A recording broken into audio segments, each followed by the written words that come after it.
channel or by listening back at ttradio.org. Don't forget to like and subscribe to enjoy more live education conversation from TTR. We hope you enjoy this show.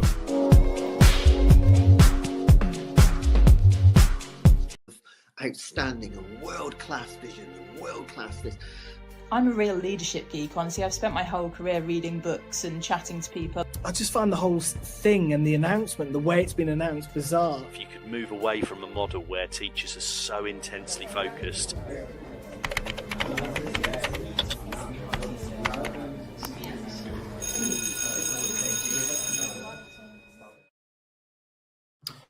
Good evening, everybody. Welcome to TTR on this.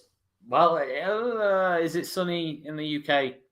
I don't live in the UK. Somebody told me it was. And in fact, we've got a multinational audience this evening as well, joining us from the USA and France and the UK. And so I don't know what the weather's like in the UK right now. Someone told me it's better. I don't know. Here, where I am in Galicia, it's actually raining and grey. So, you know, I'm not saying I regret not being in the UK, but the weather is grey here. I promise you. I just want to welcome everybody who's watching this, whether you're watching this right now or you've clicked play and you're watching this back. Thank you very much for joining us on Teachers Talk Radio. It is always a pleasure to have your company as we discuss more of the topics that matters to you, the teachers out there.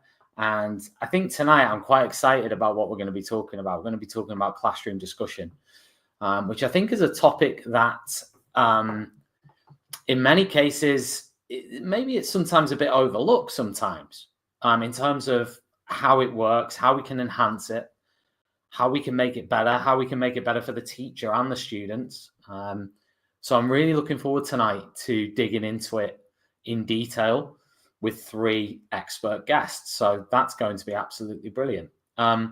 Just before we dig into that, obviously it's been a big week at TTR Towers because last weekend we had TTR Connect. So I just want to give a massive shout out to everybody who came down to Manchester for TTR Connect. It was absolutely brilliant. We had 250 teachers in Manchester. It was a fantastic atmosphere, brilliant speakers, amazing collaborative effort from everybody involved, including the organisers. Was absolutely fantastic. So just a big shout out and thanks to everybody who was involved in that event from start to finish, particularly the organizers who helped to make it happen. So without further ado, let's get into the conversation. Now, as we go through it, you're going to hear a little bit more about Kialo Edu. Kialo, as you're going to find out as we move through the show, is a fantastic free tool that can help your students to get more involved in conversations and debates and arguments in class in a very constructive way. And I can't wait actually to share and to explore what this platform can actually do for your students. Meet 2025 BET Award winner Kialo Edu, the 100% free tool for thoughtful, inclusive classroom discussion. On Kialo, students contribute instantly and simultaneously to create an interactive map of a discussion, deepening their subject knowledge and enhancing their critical thinking skills. Set tasks, track participation, and provide personalized feedback in just a few clicks. And since it's compatible with all your favorite LMS platforms, it slots seamlessly into your existing workflow. Over 1 million educators and students are already using Kialo to make the world a more thoughtful place. Join them today at kialo-edu.com.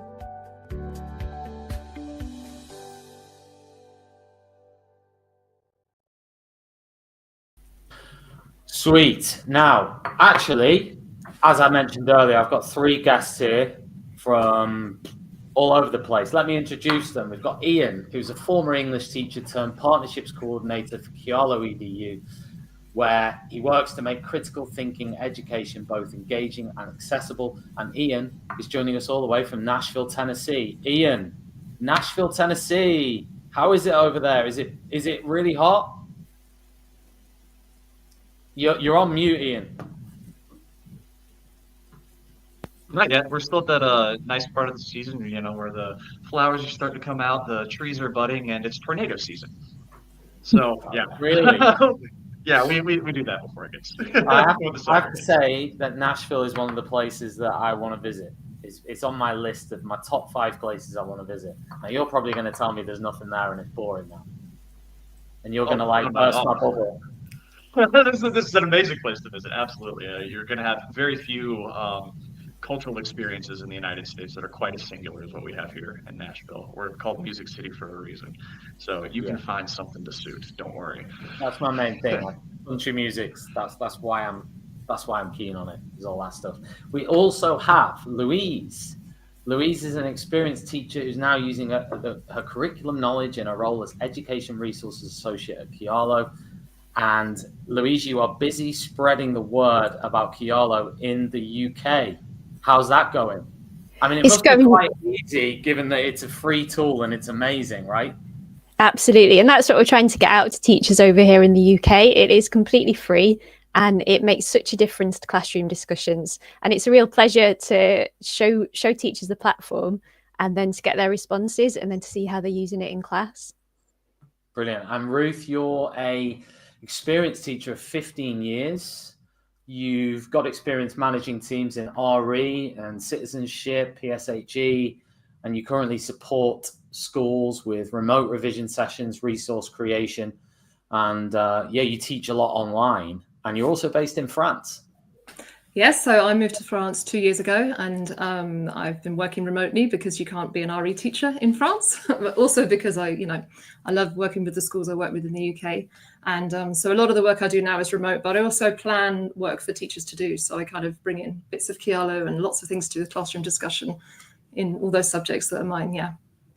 That's brilliant. And Ruth, I wanted to a quick question about France. I mean, without be as specific as you want, but what part of France are you in? I am kind of near Toulouse, near Andorra. So people kind of sometimes know Andorra, so we're there, kind of sort of near the mountains. Yeah, and yes, it's nice. Yeah. So we've also got rain, thunderstorm today. It's not gloriously sunny, which sometimes it is. Yeah. It's brilliant. Well, let's kick off this conversation, and the first thing I'm going to say is to Ian is congratulations on Kialo winning at the Bet Awards. That's great. Tell me about it. We're really proud of getting that award. It was the culmination of a lot of work by a lot of people on our team to make sure that we were presenting our best face, but also presenting the very best version of our product. We take our user experience so seriously. We're here for you and for your students as a completely free tool. We have nothing else to strive for. So we were really lucky that the fine folks at Bet were able to recognize everything that we've put into it. And we're so grateful to them for helping us amplify the message and the reach of Kialo as a result. That's brilliant. That's epic.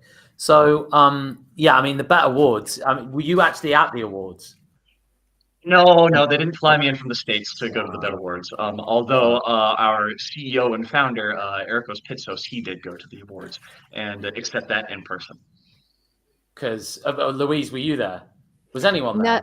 No, just our founder. No, I'm only an hour and a half away from London, but no, I didn't make it either. But Erikos was there. Yeah, the reason I was asking that, I just wanted to know. I've never been, so I've been at that show. We were at the Bat Show, actually. So I've been there, but I just always wanted to know what happens at the Bat Awards, like how much free champagne there is, how it's very exclusive. Like you can't get in there unless you've either won an award or you've got an invite. So invite me. I think what happens at the Bet Awards stays at the Bet Awards, maybe. Yeah, probably. So okay, now Kialo, the name Kialo, Ian. Can you explain to us the name Kialo? This is such a great question. Oftentimes, the first question that we get whenever I'm at a conference or something is, "How do you say that?" And yes, we are Kialo, and it's not a word you would have ever encountered before, unless you're a very particular kind of language enthusiast, because Kialo is a word in Esperanto. Esperanto, if you're not familiar, is the project of this linguist back in the 19th century. His name was L. Zamenhof, and he wanted to create a universal language that everybody could speak, so everybody could talk to each other, in the hopes that we could foster world peace and understanding. So, like Esperanto itself, Kialo is founded in a very hopeful, very optimistic project.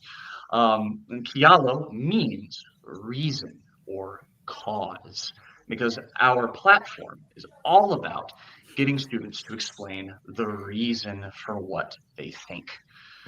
It fits really well with what we do, because we're really asking students to move beyond that point in class discussions where they're just saying, here's what I think, but really getting into the why they think it. So we built this platform about rational, evidence-based discussions. Yeah, well, I was going to just mention, and anyone else feel free to jump in. I think this is critical at the moment, isn't it? I think we're you only have to look on the news for 5 minutes to understand that we're living in a world with lots and lots of opinions being amplified. It's very difficult for students to navigate the space, if you like, that contains those opinions, to not be bombarded, to not just go along with things, to be able to have their say. And it's exactly the same in the classroom. That probably now, and we actually talked about this the other week on Teachers Talk Radio, it's probably more so now a minefield for teachers than it's ever been when it comes to classroom discussion. There are more things to discuss, and there are more opportunities, but also challenges within that classroom discussion space. So I wanted to ask you, when it comes to, you mentioned that Kialo sort of complements the work that teachers do, and it's a tool in a repertoire, isn't it? But Ian, can you sort of, you've touched on this already, but what is it that Kialo does? What is Kialo? So, Kialo is an online platform for classroom discussions. So the way that it works is it's a very visual platform. Normally I have a little iPad here where I can show you everything I'm talking about, but I will just try and be very precise with my language here to give you a picture in your mind of how Kialo Edu works. And of course, you can always go to our website as well and check out an example discussion and follow along. So the way that discussions on Kialo work is it starts with some kind of question. So, for example, you could ask the question, do smartphones make us less smart? And then, from that question, a teacher would give the students some kind of central proposition to discuss. So you could take a side like, smartphones make us less smart, is that proposition. Then, students can either agree or disagree with that proposition by adding pros or cons. There we go. Yeah, we got a nice little visual. Thank you very much for that. And so once they add those pros and cons, you might imagine Louise here might support this thesis by saying smartphones make us lazy because they make everything too easy. And Ruth might say, no, smartphones can help us with lots of different tasks related to learning. So simple so far, right? But where it gets really interesting is that each one of these pros and cons that you see right there can then have its own pros or cons right below it. So I can write my own pro beneath Louise's pro, offering some support for why I think she's right. Or conversely, I could write a con to call Louise's claim into question. I can do the same thing for Ruth's claims by supporting or challenge it, and I can do the same thing for anybody's claims within the discussion. So once I've added my thoughts, then other people in the discussion can go beneath my claims and add their own pros and cons. So as you're adding these layers of either supporting or challenging the arguments, it creates this branching map of everybody's contributions. And that's what you see up there at the top, that kind of dialed out what we call a sunburst view of the map. So students can really see how all of their thoughts are stacking. They can visualize how their ideas are connected and how their arguments are being logically developed. So altogether, this is what we mean by saying it's asking students to say why they think what they think. Kialo is prompting students to dig much deeper into their reasoning and just moving beyond the what to the why, which can be really useful compared to class discussions, where you might just stay on that surface level without that extra prompting. Can I have Altogether? Yeah, of course. Yeah, no, I just wanted to sort of come in because I like that as an overview of what we're talking about here. But let's sort of zoom out a little bit there, and let's imagine you're a teacher who just does lots of classroom discussions. You know, how might that help with the challenges that they're facing? You know, trying to do those discussions in class. You know, how does this complement it? How does this support those challenges? How does this make it better for them and the students? Well, there are lots of challenges that you might encounter when you're doing class discussions. Now, I will say, as a teacher, when I was in the classroom, I love live classroom discussions. There's something about just actually being able to hear students' voices, which is great. But you do have some issues where students may not be able to participate as fully or as equitably in the discussion as you may like. So for instance, we're all familiar with the problem of the shy student who, has got good stuff to say if only they could work up the gumption to say it publicly in front of their peers. So a discussion tool like Kialo, which is text-based, can really take away those fears of public speaking. Some students, have thoughts and they're willing to contribute them, but they need some time to assemble that before they actually start talking in a discussion. And sometimes the discussion can move on before they're able to contribute that, which can make it really awkward and frustrating for them. On Kialo, all the points are just evergreen. They're just sitting there and writing. You can respond to them whenever you like. And even for students who are really good at contributing in class discussions, you may find topics where they're reticent to say what they think because they may be afraid of being judged by their peers. And the benefit of an online platform like Kialo is that we offer an anonymous participation mode where students can skip through that fear of peer judgment because they're anonymous to one another behind these very nice, colorful animal avatars, which you see there. But of course, students' identities are always visible to the teacher, ensuring that very important layer of accountability. No, that's brilliant. Go on. Sorry, go on. Well, to add to what Ian said as well, I think another challenge is actually once students are engaged in the discussion, trying to get them to remain on task throughout the activity. And I think that's particularly true of small group discussions where you've kind of grouped students within the class and then left them to work independently. You're trying to monitor what's going on in every group, but generally trying to keep everybody on task during that is quite challenging. And also making sure that you know that all the students are contributing equally so that everybody is achieving the learning outcome for the session. I think quite often it's the more diligent students that might take on the work of the whole group because they're the ones that are more concerned about what will happen if they don't discuss what they're supposed to be doing. And that leaves some of the others then not participating quite as they should be. And teachers already have loads of excellent classroom management strategies to address those issues. But actually, by spending time on that, what that's doing is taking them away from those more meaningful interactions. So they could actually be deepening students' comprehension, addressing misconceptions, and actually moving students forward in their learning. Now, Kialo does address that with a tasks feature. And so what we've tried to do is design something that would put the responsibility for that participation in the hands of the students and therefore free up the teachers to focus on more kind of valuable learning focused interactions. So what teachers can do is actually set students numerical success criteria for the discussion. And they can do this when they set up the discussion or at any time during it. and they assign each student a number of tasks to complete. So that could be something really basic, like adding a certain number of claims to the discussion. And as students add a claim, they will see their task update until they've achieved whatever target their teacher has set them. And because everyone contributes simultaneously, those targets can be a lot more ambitious than in a traditional discussion.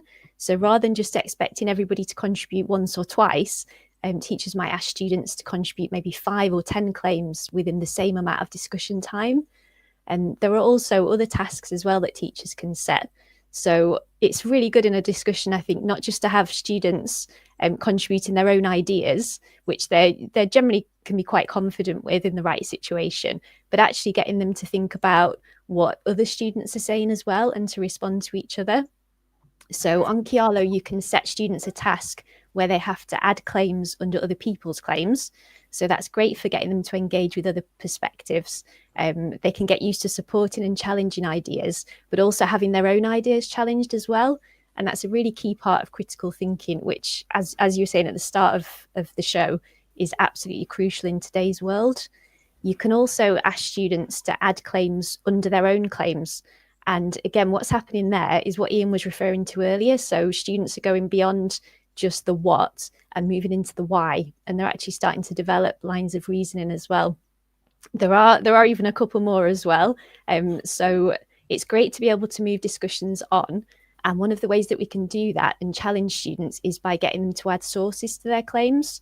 And that's something that in a traditional discussion can be quite challenging. Whereas on Kialo, what students can do is actually link a source directly to a claim. So they can make sure that the claims that they're making are actually supported by evidence. And that can generate some really valuable learning as well on misinformation, as students can practice evaluating whether sources are credible, whether they're reliable. There's even another one as well, which is to get students to vote on the impact of each other's claims. And so what that's doing is getting students to reflect on the content of the discussion. And it's great maybe as an extension or as a home learning task, a follow-up after the discussion.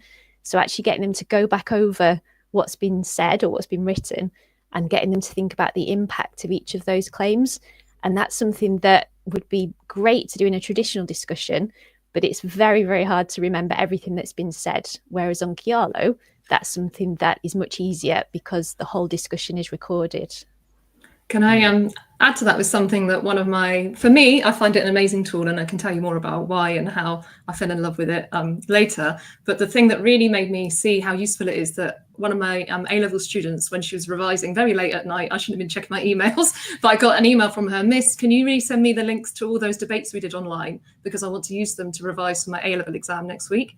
And that for me just really hit me of like, if she's finding it that useful, that she wants to have that record. So it's not even just for me as a teacher to look through who did what and who said what, and I'm sort of totting up that they met all those tasks that I've set them.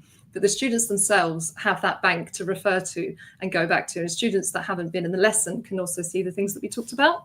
Because I think that tangible evidence of discussions is just really hard sort of logistically to get. And of course, I love classroom discussions in the classroom where we're all there speaking to each other. But then how do you have that recorded for the students later? You know, how can you actually record each claim that was made and sort of go back 5 people to add something or challenge something? And so that's something that I've really loved about Kialo, is having that record. I mean, I've tried other ways, like in discussions. I was doing some research once for a project, and I literally recorded a whole group discussion and sat and transcribed it and totted up who said what and how many. But teachers can't do that for discussions every time. And here's a free tool that sort of does it really simply, really easily, that the students themselves find really helpful as a record. And I love the sunburst as a record of the debate, because for me, teaching things like philosophy can seem so abstract, although actually it's about the real world, but it can seem very abstract and very kind of out there and hard for us to get our heads around. And for them to see that debate like that, I mean, I just think it's fantastic. I've used Lego before and things like that to have a debate where they've all put a piece in, and I've always tried to find ways of showing it. But anyway, yes, sorry, Tom. Yeah.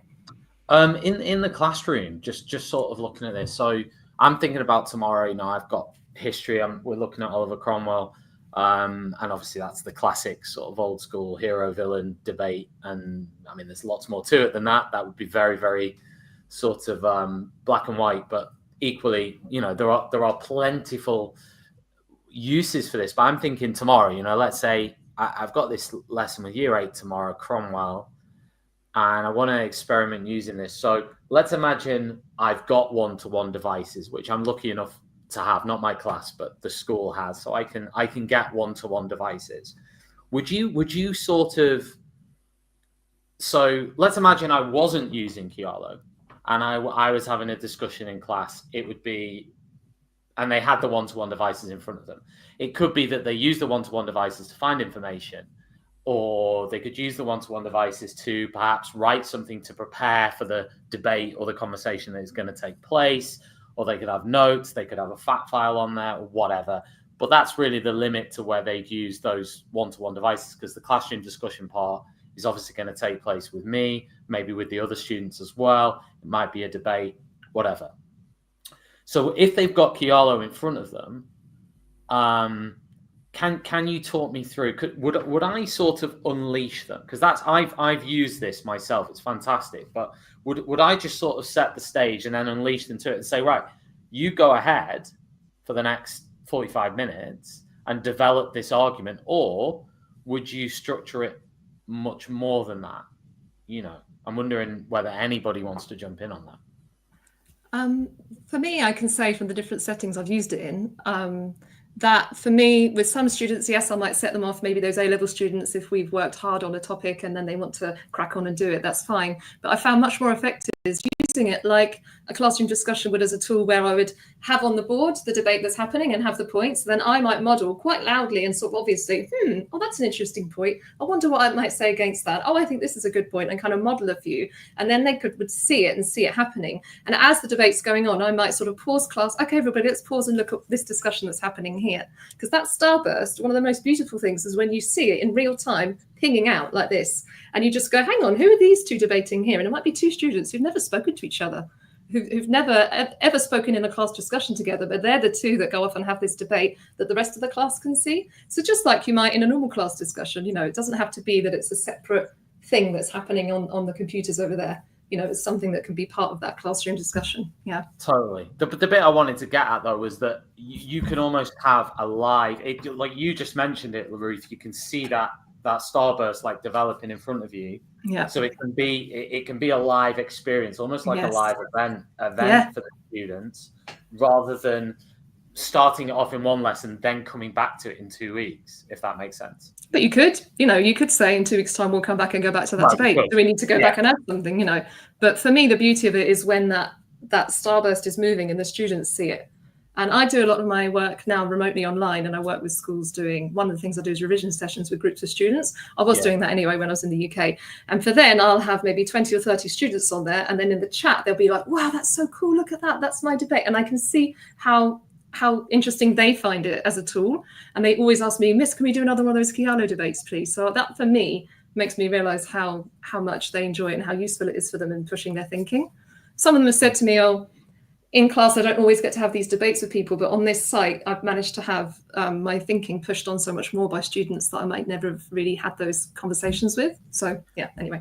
Yeah, I mean, Ian, I want to circle back to you for the next bit, which I wanted to ask you, sort of circling back a little bit to what we were saying at the beginning, because I think one of the biggest challenges I have is keeping everybody involved in a classroom discussion, getting all students to be able to have a say or an involvement. So how do you think not just Kialo maybe, but it's a big challenge. So how does Kialo fit into an infrastructure around trying to tackle that challenge?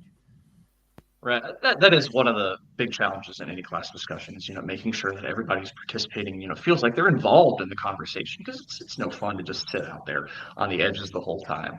And no fun for you as a teacher either when students are talking. So what's really nice about Kialo is that, as I said before, alluded to before, everybody can talk at the same time. Contributions are simultaneous. So I wanted to, Ian, can I just cut in? I wanted to ask you about that. What happens if they're writing something at the same time?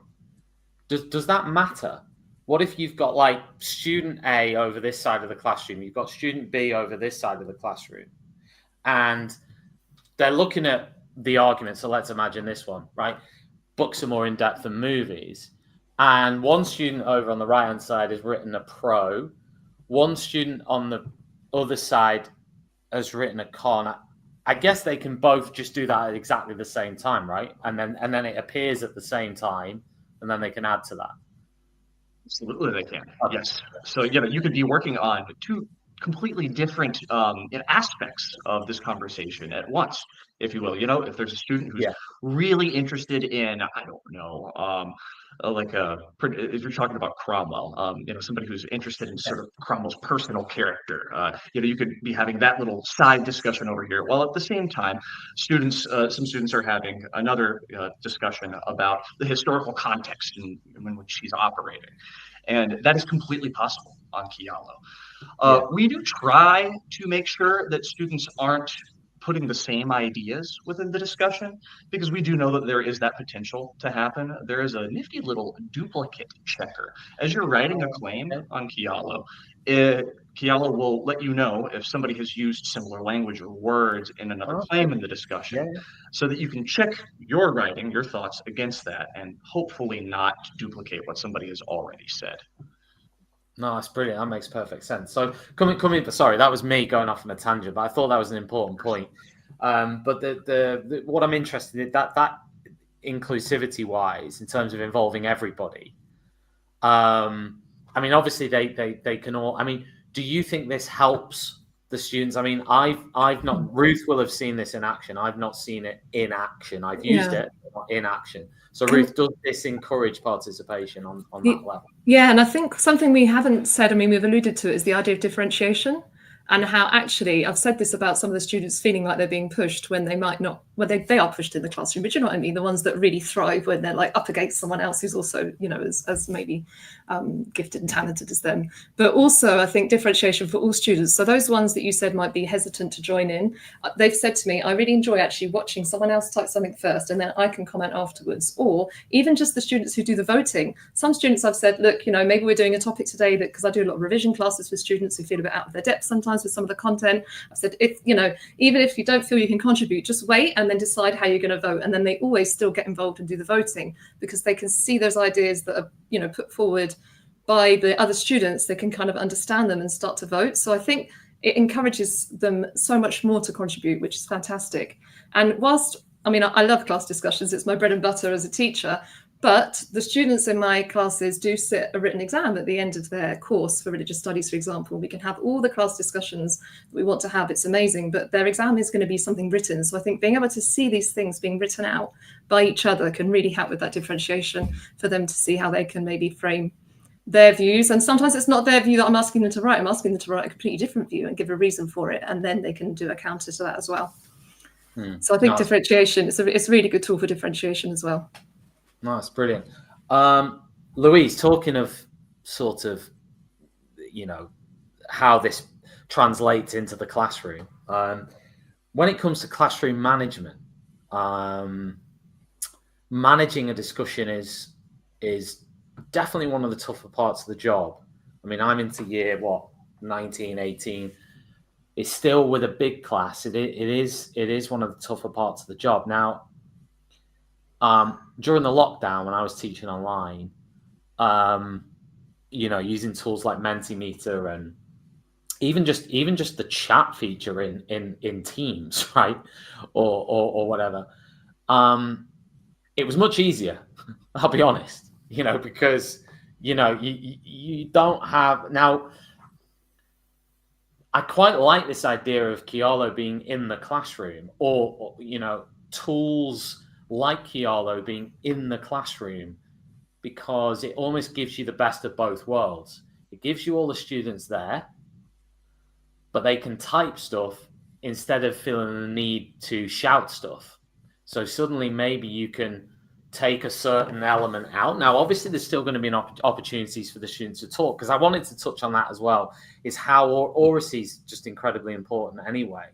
But it's taken on an even bigger sort of sense, especially in the UK of late. So I was going to touch on that later in terms of that blend between students who might not normally contribute to a classroom discussion actually being able to contribute and think about it, but also not taking away the element of them actually speaking, and how you would incorporate that. I mean, seems very straightforward because they've written it and they may just read out what they've written, right? That is probably it in the simplest form. But I wanted to ask you more first around, you know, how it would help students to maybe stay on task, or how are there any tools in there that can help with that? Yes. So as we were discussing earlier, we've got our tasks feature. So that's where the teacher can assign numerical success criteria into the discussion. So I won't go through all the different tasks again, but it's really, really handy because what it's doing is kind of giving that responsibility over to the students. Is that this one? Is that this part? Absolutely right. So you can see there that we've got the different categories of task, and the teacher can adjust those to suit the level of their class.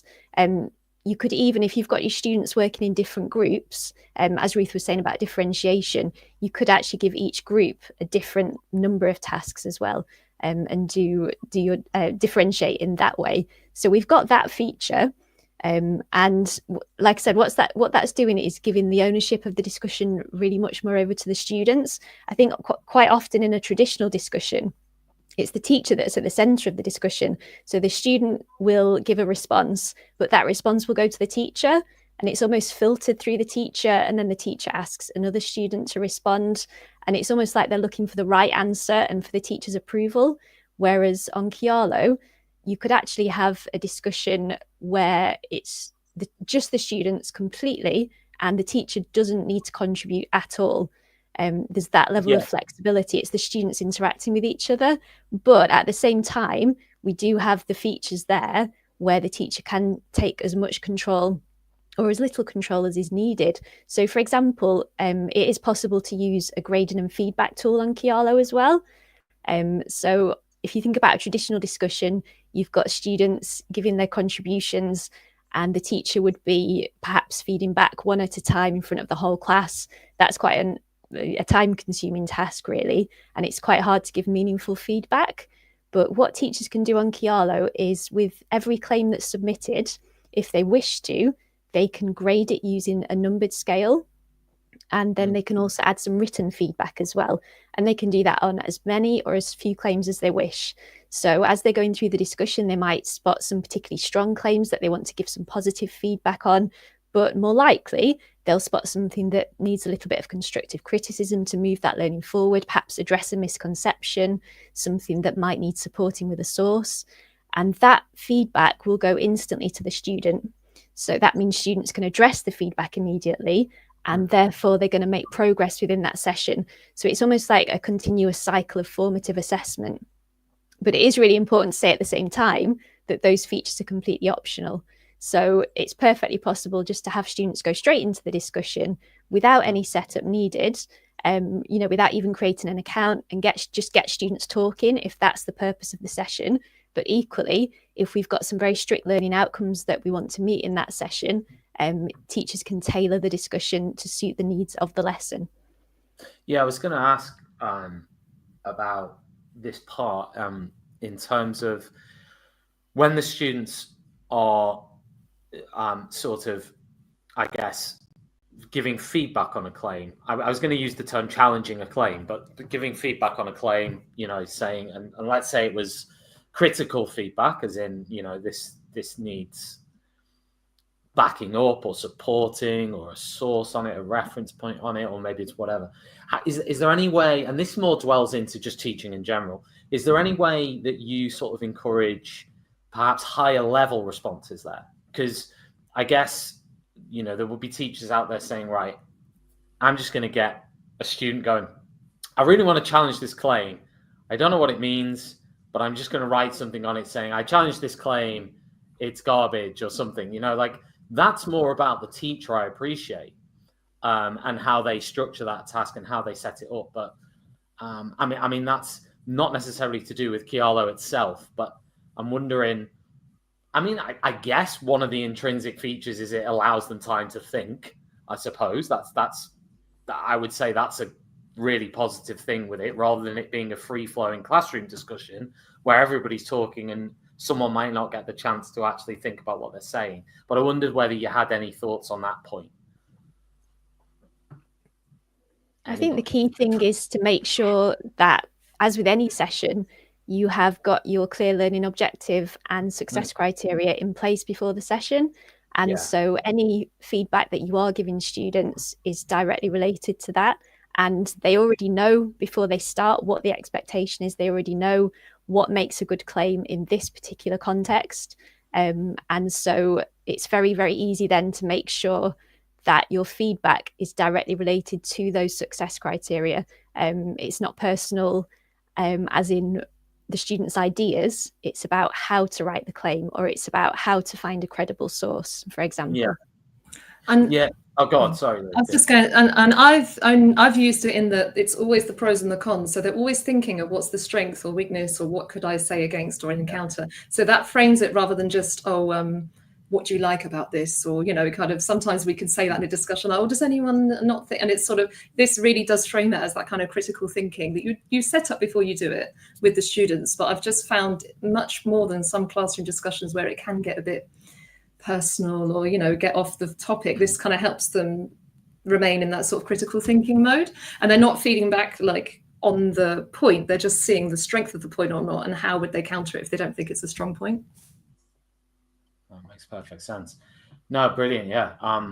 In terms of the source, the source bit, I love the source bit. I think the source bit is just a great little tool, and it may seem simplistic, but students might not know what referencing is. They might not know. A lot of them at the lower end might not know what a source is, right? So I think that's a really handy. I don't know whether someone wants to dig into that a little bit more, the adding a source, but I know we've very briefly touched on it earlier, but we've got the sort of screen grab here of what it actually looks like. But I haven't actually yet. I haven't used that yet. My kids just put a source in, but this is brilliant. The thing I love about Kialo also is that it's constantly evolving.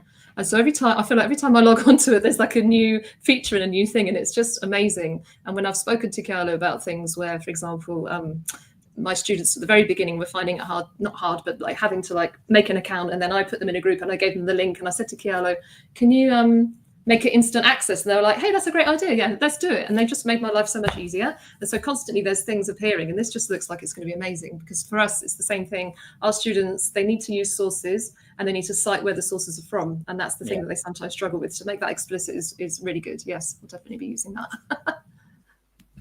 We'll say the source feature is one of my favorite parts of Kialo, because it's really asking your students, and why do you think what you think? But also going even one step further about showing those receipts, right? What is the actual factual validity or the evidential basis for what you think as well? And that is such an important part of any kind of good faith, sound, logical discussion as well, isn't it? Because we can have a very logically structured discussion on I don't know, about Middle Earth, which doesn't exist, right? But if you're asking your students to really found what they think in evidence, then you're going that extra step to really have them reflect on the real world. And I love that little quote note feature too, because that makes my life so much easier as a teacher, where students can say exactly what part of a source is supporting their argument by choosing a quote from that source, or just explaining briefly, like, this source says this. I mean, it's a little bit like, I guess, a lot of social media platforms now are moving towards, community note features and, being able to fact check other people's comments from a community point of view. I guess there's similarities here. Maybe not quite as intuitive of that in the sense like it'd be a massive upvote or downvote, but there are similarities in the sense of a community moderating the content and the knowledge and the actual opinions that people are writing, to back them up. I think it's incredibly important in the age of misinformation, if you like, that even if students aren't able to produce a source that is sort of viable, at least by the process of them trying to find something or whatever, I think that's really good. And, and also, I mean, how would, Louise, I'll ask you this, or anybody actually, but how would a teacher check, once they've inputted the sources, and and they've referenced like what we can see on screen at the moment, does the teacher then check that, or how could that then just be used? Does that show up on the big diagram? How's that then used later on? Yeah, so what Kialo does is collates all of those sources that have been used in the discussion, and they all appear in a sidebar, and they're listed alphabetically, and anyone who's in the discussion can see that list of sources. So it means that teachers can go in and check that the students are using credible, reliable sources. Students can check each other's sources. As you've just been saying, you talked about kind of upvotes and things like that. I mean, students could actually be going through the claims and using the voting feature to vote on the sources within the discussion. That's another option. There's a lot of flexibility. It's also great if students are using Kialo as an essay plan, which is another possible use case. So they can, if they're using it individually, they can set out all their ideas, they can add their sources, and the sources are then listed for them. So it's a little bit easier for them to transfer them onto their reference list for their essay. I actually wanted to ask you, Louise, as well about the written element to it. Rather than an oral discussion, having that written discussion, there's probably advantages to that, isn't there, that we haven't really sort of gone into yet. But what would you see as the strengths of this approach versus like just an oral discussion in class? So I think we've covered quite a lot of different elements in terms of kind of the participation, the fact that it can be completely anonymous, so that students can contribute honestly without feeling that they're personally being judged. But there's also the fact that students can practice breaking down an argument into individual claims, so they can break down those lines of reasoning into manageable chunks, and almost giving them that practice of deconstructing their reasoning. It then sets them up for reconstructing it, if you like, within a longer piece of writing. So by giving them the ability to deconstruct their ideas, that then helps them to build ideas more clearly afterwards. Well, that makes perfect sense. Ian, I mean, in terms of, we've touched on this, but critical thinking skills. I mean, this has been a much debated moniker in the UK anyway, in terms of, can you teach it? How do you teach it? What is it, right? But I mean, why do you think critical thinking is so important for students today? And how can Kialo sort of help with that as well in the classroom and beyond?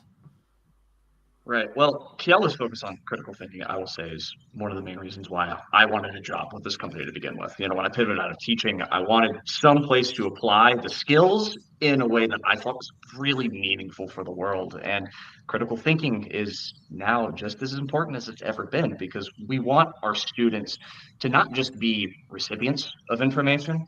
We want citizens who can interpret and apply knowledge across all kinds of different subject areas, right?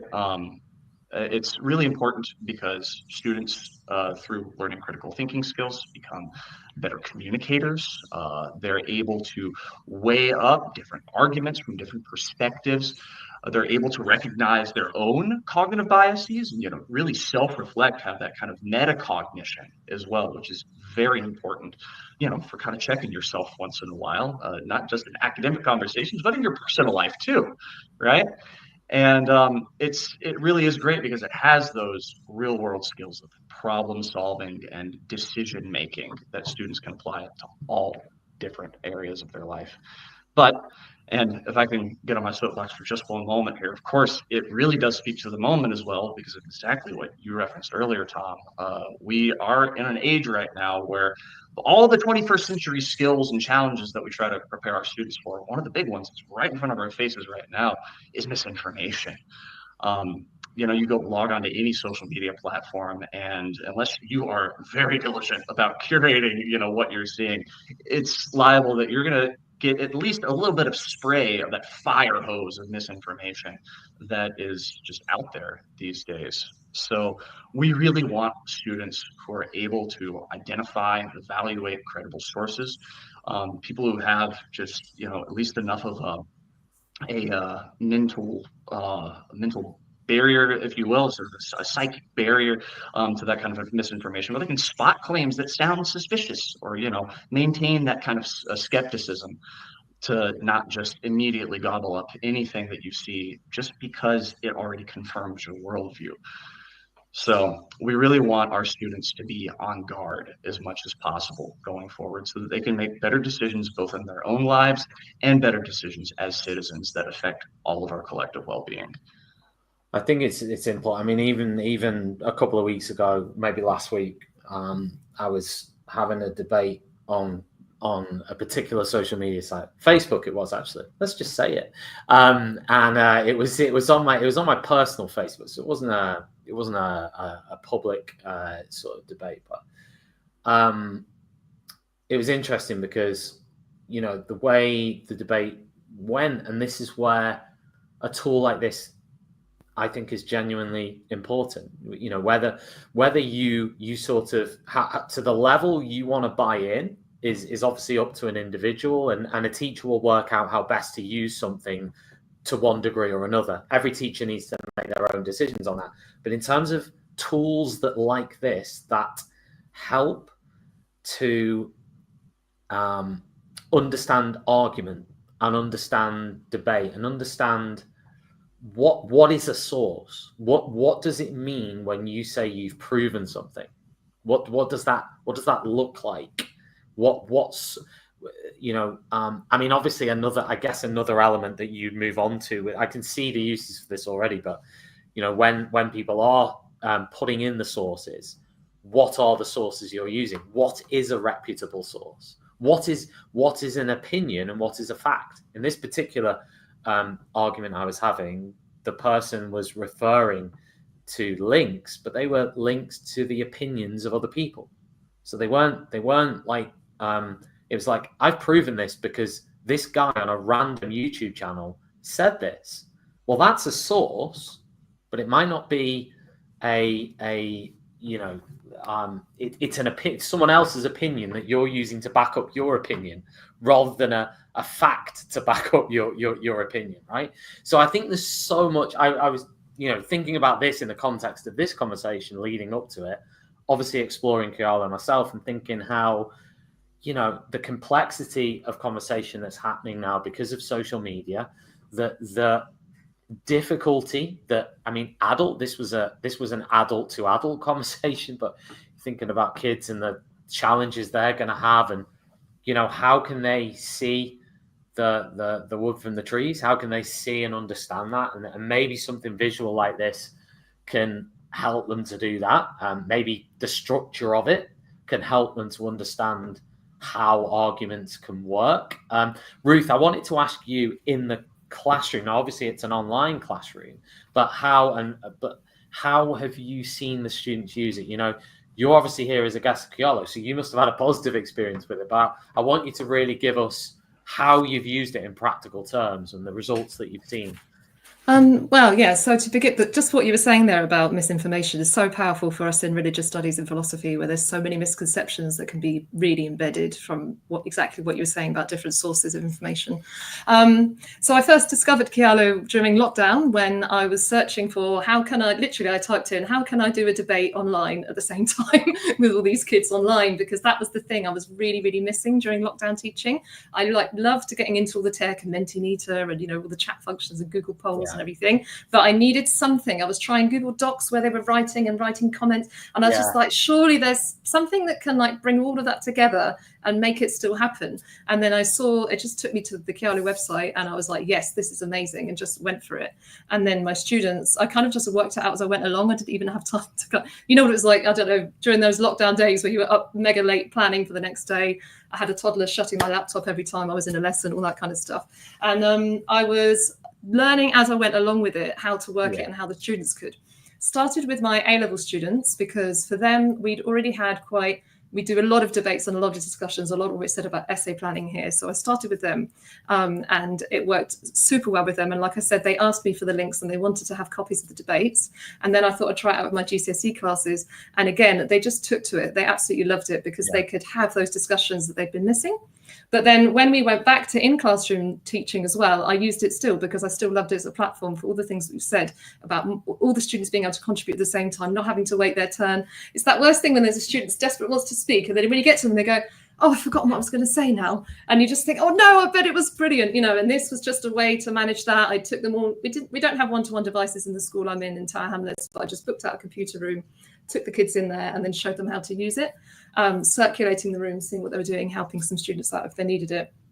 And I've also done remote sessions where students are on phones and I'm down the computer screen and they're joining in that way. But the main way I use it at the moment is in revision sessions. And so for me, I would love to set up the Kialo beforehand and have it all kind of planned out. But actually what I found really useful is if I do revision with the students and there's a particular essay question or topic that they really want to delve into, they tell me which one and then I set it up. And it's so quick, I promise you, literally between them saying, oh, miss, can we do that question? I'll just type it in and it's there.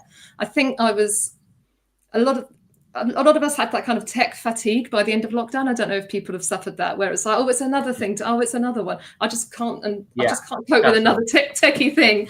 And I just want to say that for me, Kialo, I didn't have any time or energy to put into a new thing, and it just came up and it works really intuitively for me anyway.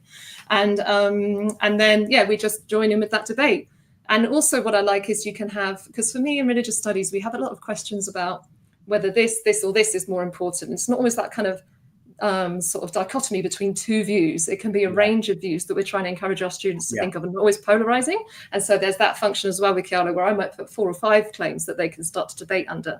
So it's very sort of flexible for different settings. And like I said earlier, the fact that my students ask me for it afterwards, like months later, where's that debate we did about whether God exists or not?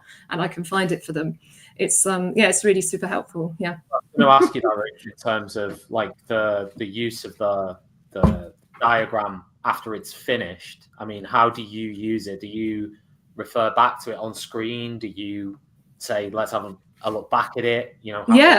So I might pause what we're doing in the discussion and say, right, everyone, come back to the main screen because they might be on their computer looking here. And I say, come back to my Google Meet screen. And then I'll just like scroll my cursor over it and show them where the different arguments are and where they're coming. And then as everyone's voting, we then turn back and look at it and see, because they go darker, the higher the votes are. So you can see which claims it is. And then I'll say, okay, let's have a look at what was happening here then. Why did everyone like this one so much? We'll look at it and then I'll pose the question and we can discuss what was it that was particularly strong about that claim that people liked.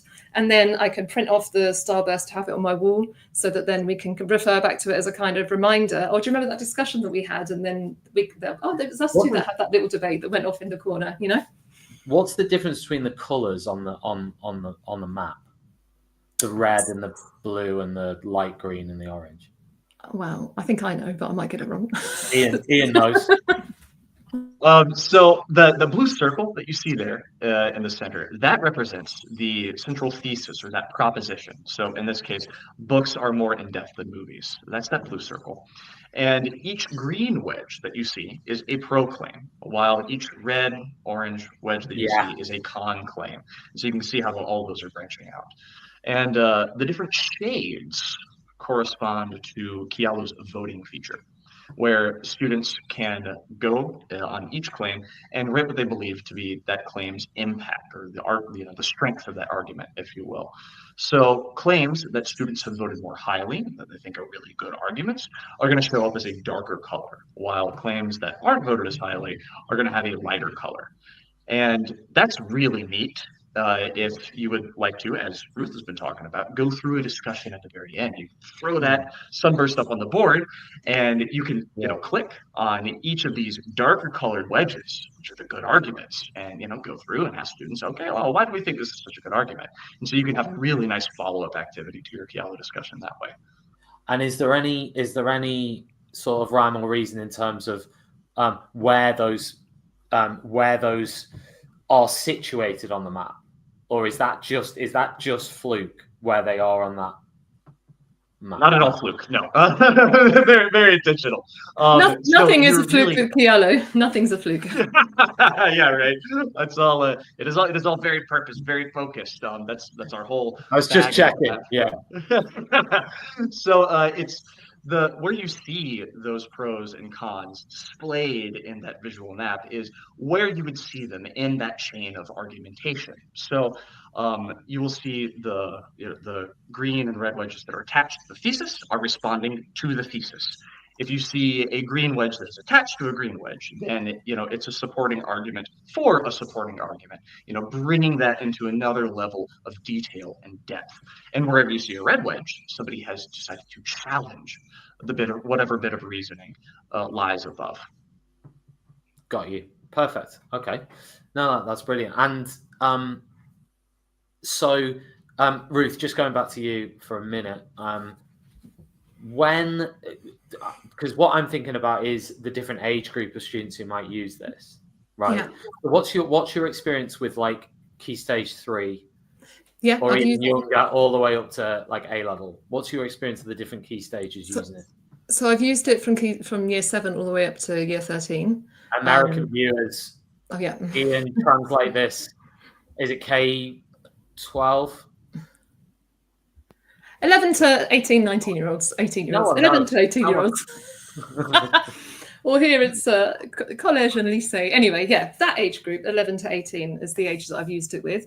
Obviously, because I work now doing a lot of revision, it's with older students because they're preparing for the exams. But when I was in the classroom, when I was remote teaching, I was using it with year 7s as well, all the way up. And it's maybe the arguments are less, it's dependent on the content that we're doing, so it depends on what topics we're looking at, but maybe the arguments, you say that, but some of the most amazing discussions in philosophy you have are with the younger students, so they could be very, very thoughtful and very thought-provoking, but may not be as sophisticated as sort of written in the same way as the older students. But I haven't noticed that it's more or less accessible for either sets, really. It's just been something that whichever class or group you have, run with it as far as they do as a group. Basically, is the amount of time that I have with them, is the amount of time I can give to it. You could just keep, it's not one of those things that sort of like runs out and then you're like, oh, okay, that finished a bit quicker than I was expecting it to. Like some class discussions, if there's like that eerie silence and everyone's said everything. No, there's something about it that just helps it keep going and helps them keep contributing. Yeah, and then you can come back. Even on Saturday, I was doing a session and I just sort of said something while we were doing it. And then I noticed one kid had like gone back and slightly changed his claim, which was great for me because he'd like heard what we were talking about and he'd gone, oh, actually, and it was like, so-and-so's just changed his claim. And I got a little email about it. And I thought, that's just brilliant, isn't it? To see that real time. Yeah, no, absolutely. I wanted to ask Louise next, or as we sort of come towards the end of this wonderful conversation. Obviously, a big perk of this is you can get it for nothing, right? So any teacher can currently use this for free. Is that correct? Absolutely, and not just the word currently either in there, because it's free forever and all the different features are free. So once teachers do start using it, they don't need to worry that we're suddenly going to start charging for it. And it is so easy to get started. So it's a case of simply signing up and you can start using the platform immediately. And one of the things that we recommend teachers doing is heading straight to our topic library, just to give them a bit of a taster really of what Kialo can offer. So in the topic library, we've got 600 discussion ideas, and they are searchable by age and by curriculum subject as well. And each one of those comes ready-made with some starter claims, which help to prompt students' ideas. So I know if students are faced with just a blank piece of paper or a blank screen, or if you just throw the question out there in a traditional discussion, very often you can be met with silence. So we've put 2 pros and 2 cons into the discussion. So that just helps to prompt students' ideas, but also shows them straight away that there are different perspectives on whatever issue it is that you're discussing. So that's a really great go-to resource for lesson planning. But teachers can also create their own discussion as well. And it's really, really easy to do that. There's just a button to click Add New, and then it takes you to a discussion wizard. You put in the information that you want to include, and you can start that discussion straight away.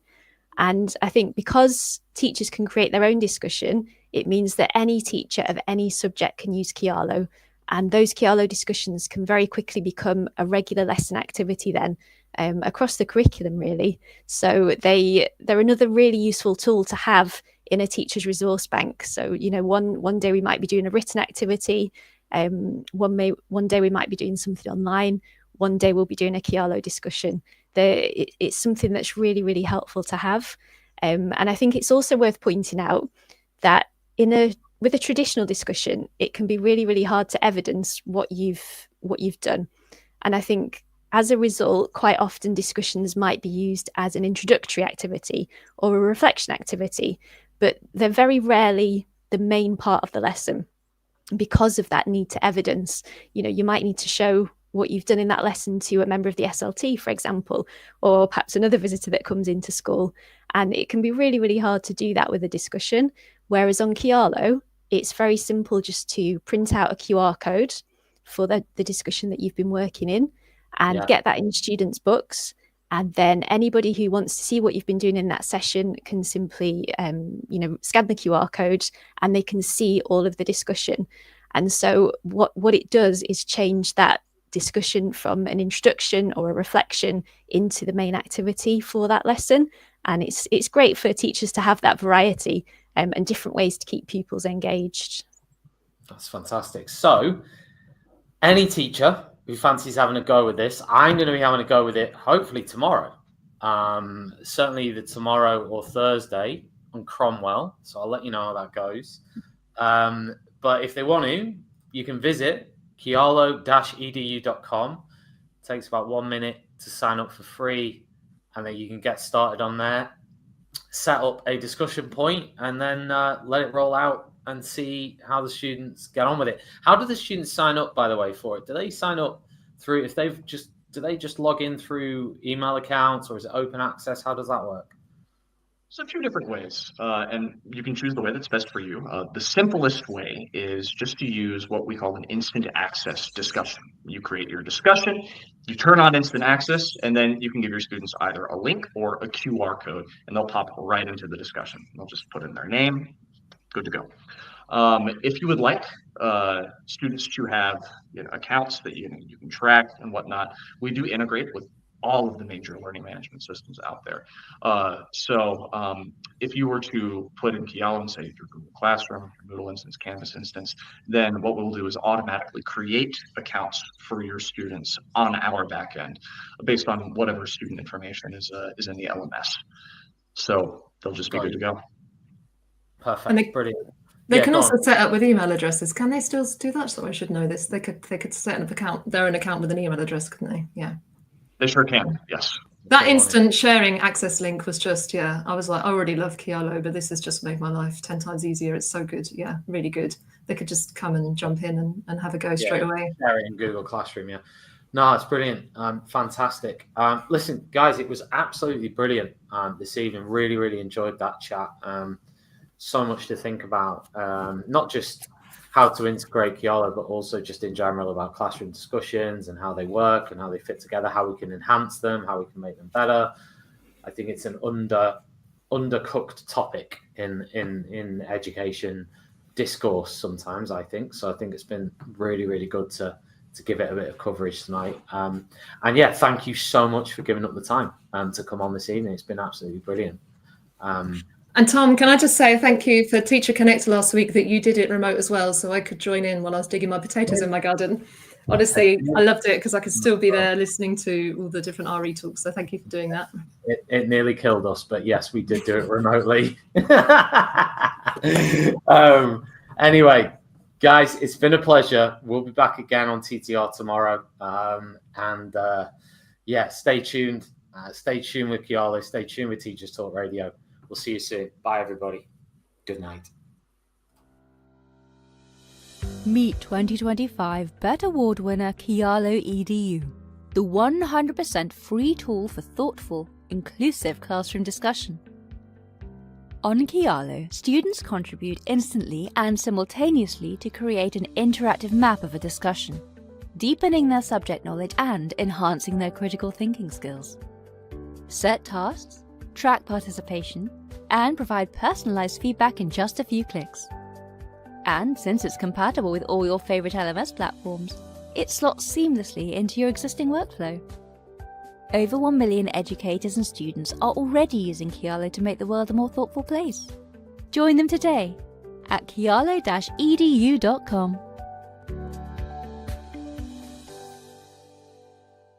outstanding and world-class vision and world-class this. I'm a real leadership geek, honestly. I've spent my whole career reading books and chatting to people. I just find the whole thing and the announcement, the way it's been announced, bizarre. If you could move away from a model where teachers are so intensely focused